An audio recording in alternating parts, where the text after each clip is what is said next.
কি রাইস টাইপের নাকি এটা? এটা তোদের সেদ্ধ চালের দেরাদুন ভাত, না। দেরাদুন না, এটা সেদ্ধ তোদের চালের ভাত। দেরাদুন না। আমি দেরাদুনটা খেতে পারবো না। ডালের টেক্সচারটা খুব ভালো লাগছে।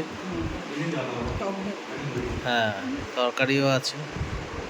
নিবি না? দেওমালি ইকো কটেজের এটা ডাইনিং। ডাল হ্যাঁ, থাক না। তো? দেওমালি ইকো রিসর্টের যে ডাইনিং, সেখান থেকে অপূর্ব বাইরের দৃশ্য। কোরাপুট স্টেশন থেকে আমরা সোজা চলে গিয়েছিলাম 5500 ফুট উচ্চতার দেওমালি, ওড়িশার। এটাই কিন্তু হায়েস্ট পয়েন্ট। অসাধারণ খাবার দাবার এই ইকো কটেজ বুকিংয়ের সময় তাদের প্যাকেজের মধ্যেই থাকে। সো দারুণ খাওয়া দাওয়া হলো, বেশ সুস্বাদু।